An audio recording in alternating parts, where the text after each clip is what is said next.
이하영입니다.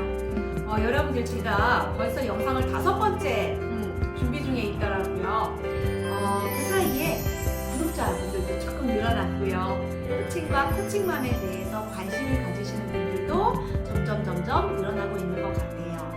그래서 제가 이제부터는 코칭맘이 되기 위해서 순차적으로 영상을 업데이트하려고 합니다.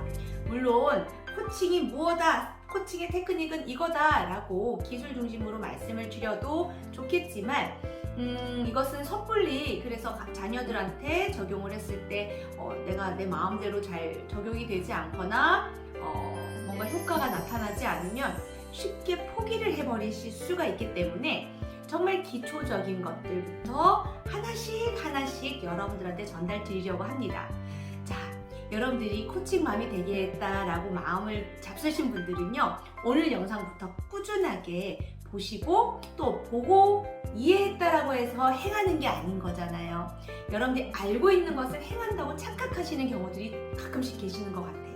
그래서 오늘 배운 것을 내가 완전하게 소화를 하고 그것을 내 삶에 적용을 해서 그것이 어느 정도 세팅이 될 수 있으면 그 다음 영상으로 넘어가고 또 그 다음 영상으로 넘어가서 1년 동안 여러분들이 정말 저는 1년을 바라보고 있습니다.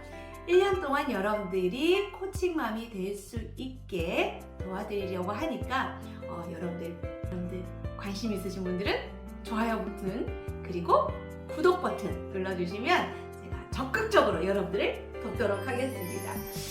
코칭을 처음 접하게 된 스토리부터 한번 공유를 해볼까 합니다. 저는 기업에서 비즈니스 코칭으로 처음 코칭을 알게 됐어요. 기업에서 보통 이제 코칭을 받으시는 분들은 팀장분들이 많이 받으시는데 팀장분들의 코칭 리더십을 발휘해서 정말 구성원들이 변화 발전을 하고 이들이 성과 창출을 하고 또 조직에 기여할 수 있는 궁극적인 목적을 가지고 코칭을 했어요. 여기서 많은 팀장님들을 만났는데요. 크게 부류를 나누자면 첫 번째 팀장님은요, 항상 구성원들한테 수직적 구조를 연출해 주시고 항상 지시하고 명령하고 지적하고 훈계하는 조금 예전의 조직에서의 그런 무서운 팀장의 분들이 계세요. 그래서 팀원들과는 항상 거리감이 있고 권위는 있을 수 있으나 그들과의 관계가 그렇게 좋지는 않은 분들이 계시고요. 또 한 분의 팀장은 수평적 구조로 권위는 조금 없는 것 같긴 하나 항상 팀원들을 지지하고 격려하고 칭찬하고 인정하면서 항상 구성원들이 그러한 어떤 리더십을 바탕으로 존중하고 존경하는 마음으로 따라가고 싶은 팀장이 있더라는 거예요. 어떤 리더를 여러분들은 따르고 싶으세요? 말만 들었어도 첫 번째인가요? 두 번째인가요? 그냥 쉽게 생각하면 여러분들 직장맘이에요. 오늘 학교에서 모임이 있어서 그러니까 아이들 학부모 모임에 다녀왔다가 회사에 복귀를 했죠. 근데 여러분들 팀장이 이렇게 얘기하는 거예요. 김대리, 정신이 있나 없나? 지금 시국이 어느 때인데 학교에 학부모 모임이 웬 말인가? 자네만 애 키우나? 지금 마감이 눈앞인데 정신이 있어 없어? 이렇게 막 다그치는 거예요. 뭐 맞는 말인 것 같기는 하나 마감을 앞두고 있어서 간 것도 내가 조금 찔리기는 하지만 굉장히 반감될 수밖에 없을 거예요. 그리고 그 팀장과의 거리는 좀 멀어질 수밖에 없을 겁니다. 한 팀장은 이렇게 얘기를 하는 거예요. 아유, 김대리 오늘 학부모 모임 갔다 왔다면서 직장 생활하느라 아이 키우느라 이런저런 참 고생이 많다. 근데 우리가 지금 이제 마감 기간이 얼마 남지 않아서 그러니까 오늘 조금 시간 비운 만큼 애착적으로 오늘 마무리해주고 퇴근했으면 좋겠어 라고 얘기를 합니다. 누굴 따르고 싶으세요? 제가 이런 모습들을 천천히 보면서 저는 이런 리더십, 코칭 리더십을 그대로 가정에 가져다 쓰면 어떨까를 생각을 한 것이 10초가 됐었어요.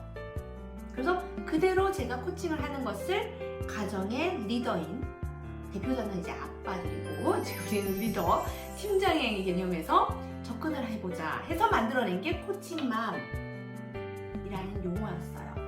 이게 벌써 한 4, 5년 된 것 같아요. 엄마들은 아이들을 어떻게 키우고 계세요? 아까 호랑이 리더처럼 지시하고 명령하고 지적하고 훈계하는 아이가 숙제를 하지 않을 때, 야, 너 또 숙제 안 했어? 너 이런 식으로 하다가는 엄마가 가만히 안 있는다? 협박하고.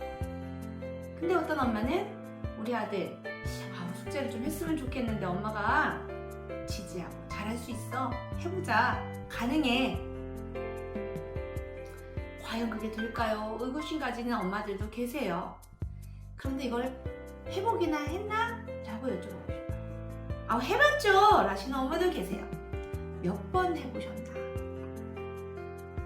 저는요, 절대적으로 아이를 체벌하지 않고, 정말 벌하지 않고도 충분히 괜찮고 좋은 아이로 성장을 시킬 수 있다라고 저는 믿습니다. 그게 코칭의 힘이에요. 자, 그렇다면 이 코칭맘이란 무엇인가? 제가 정의를 한번 말씀을 드리면요, 자녀의 잠재력을 극대화해서 최상의 가치를 발견하고 변화와 발전을 지원하는 부모 자녀 간의 수평적 파트너십, 그리고 그것을 함께 가는 동반자 역할을 하는 것이 부모, 코치 역할이다 라고 말씀드릴 수 있을 것 같아요. 그럼 이런 코칭맘이 되기 위해서는 어떤 것들이 우선되어야 되냐? 코칭의 철학이 3가지가 있는데요. 첫 번째는요, 우리 자녀의 무한한 잠재력을 여러분들이 믿으셔야 된다는 거예요.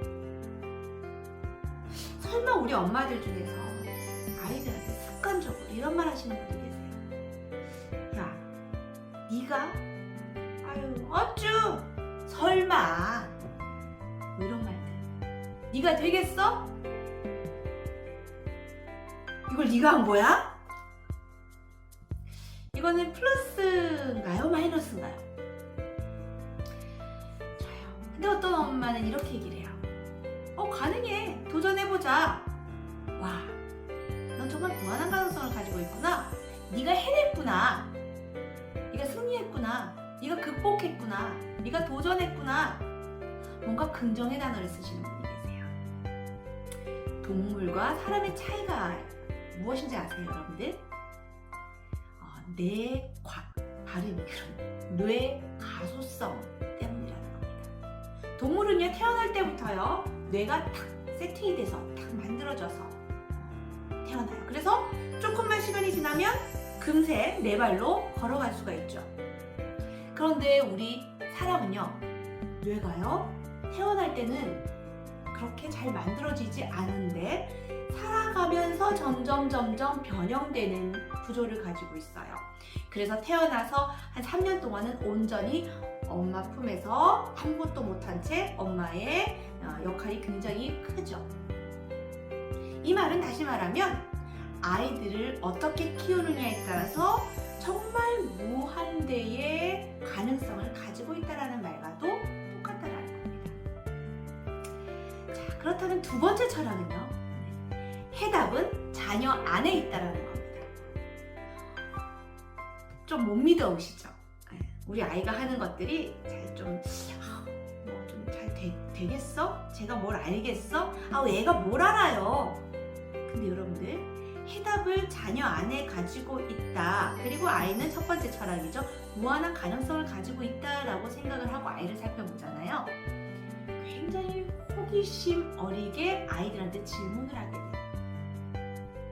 그리고 아이의 생각이 궁금해져요. 제가 한 가지 사례를 들어보면요, 우리 큰아이가 한 5살 때쯤이었던 것 같아요. 이렇게 아이들은 잘 엎질르잖아요. 물이나 음료수 주면은 잘 엎질러요. 그런 것도 엄마들 그냥 노예해져 있는 분들이 계세요. 막 엎질르기만 하면 막 소리 지르고 또 엎질렀어 막 난리가 나요. 엎질른 놈이 제일 당황스러운데 말이죠. 엄마가 제일 당황스러운 것처럼 사실 엄마들도 엎지르지 않습니까? 네, 가끔씩 그죠? 맥주 한잔 하시다가 조금 약간 이렇게 드시면 엎지르고 네. 엄마들도 실수를 해요. 그런데 우리 아이들의 실수를 이렇게 소리를 지르시면서, 그럼 이 문제는 결국은 뭐예요? 엎지르지 않기 위한 방법을 찾는 거예요. 그때 엄마는요, 아이한테 물어보는 거예요. 제 경험을 말씀드리면 우리 아이가 좀 그런 거예요. 그래서 이든이한테 이렇게 얘기를 했어요. 이든아, 너 자꾸 물을 잘 엎지르는 것 같은데 어떻게 하면 이렇게 실수하지 않을 수 있을까? 그랬더니 우리 아이의 답변이 뭔지 아십니까? 아이가 좀 이게 버릇은 없게 말한 것 같아요. 책상을 치더니 저를 탁 쳐다보면서 하는 얘기가, 아니 엄마가 이쪽에다가 물을 안 주면 되잖아. 그때는 오른쪽 왼쪽을 알았던지 그건 기억이 안 나요. 이쪽이 오른쪽이었어요. 그때 저는 찰나, 맞네, 애가 오른손잡인데 오른쪽에다가 주니 지나가면서 계속 반찬 먹으면서 계속 칠 수밖에 없네. 이게 코칭이구나. 아, 이렇게 문제를 해결해 나가는구나. 아까 코칭의 정의에서 변화 발전을 하는구나. 아이의 변화 발전도 변화 발전이지만 나의 변화 발전을 하는구나. 그래서 저는 그때부터 왼쪽으로 물을 주기 시작을 하면서 아이들이 그렇게 실수를 한 정도를 저는 보지 못했어요. 자, 다시 말씀드리면 아이에게 무한한 가능성이 있고 해답이 있다는 것을 여러분들이 믿어보시는 겁니다. 마지막은 여러분들, 부모는 어떤 역할을 하는 건가? 해답을 함께 찾아가는 동반자 역할을 하시라는 거예요. 동반자. 동반자는 마주보고 있는 것도 아니고요. 그렇죠? 또 동반자는요, 앞을 먼저 가는 것도 아니고요. 동반자는 함께 걸어가는 거예요. 그런데 많은 가정에서 보면 엄마들이 뛰어가요. 엄마들이 뛰어, 야 빨리 와 빨리 와, 남들 저기 가는데 너는 뭐하고 있니? 그 애가, 아우 가고 있어 엄마, 좀 천천히 가. 이거는 우리가 지향하는 코칭맘이 아닙니다. 아이의 호흡에 맞춰야 돼요. 아이가 뛰고 있으면 엄마가 좀 무릎이 안 좋아서 좀 띄워주셔야 되고요. 아이가 느그적 가고 있으면 엄마도 좀 그 호흡을 맞춰서 가야 돼요. 예를 들어 제가 어딘가 급히 가고 있어요. 그런데 제 아는 지인이 지나가다가 이렇게 얘기하는 거예요. 뒷짐지면서, 아이고 주 원장 어디 급히 가시나 봐요? 이러는 분이 계시고요. 제가 막 급히 가고 있는데, 아이고 주 원장님 어디 급히 가시나 봐요? 누구와 더 친밀한 관계가 형성이 되겠습니까? 자, 여러분들, 가끔씩 이런 질문들을 하세요. 과연 가능할까요? 우리 아이 아직 어린데 그게 가능할까요? 될까요? 이래가지고 뭐가 변화가 있을까요? 의구심 가지시는 분들 계세요. 네, 그 의구심을 가지는 순간 죄송합니다만 안 됩니다. 믿으셔야 돼요. 됩니다. 여러분들이 믿는 만큼 되고요. 또 한 가지, 될까요? 가능할까요? 변화할까요? 누가? 아이가요? 아니요. 엄마들이 코칭맘이 되기 위한 노력을 하시면요, 어느 순간 달라져 있을 우리 아이들이 눈앞에 보이게 될 거라는 겁니다. 자, 오늘 과정 마무리하면서 정리를 해보면, 오늘은 코칭에 대한 정의를 말씀을 주셨고요. 두 번째는 코칭 철학을 공유를 했습니다. 코칭 철학 3가지가 뭐였는지 기억하시나요? 첫 번째, 우리 아이에게는 무한한 가능성을 가지고 있다. 두 번째, 해답은 누가 가지고 있다? 우리 자녀가 가지고 있다.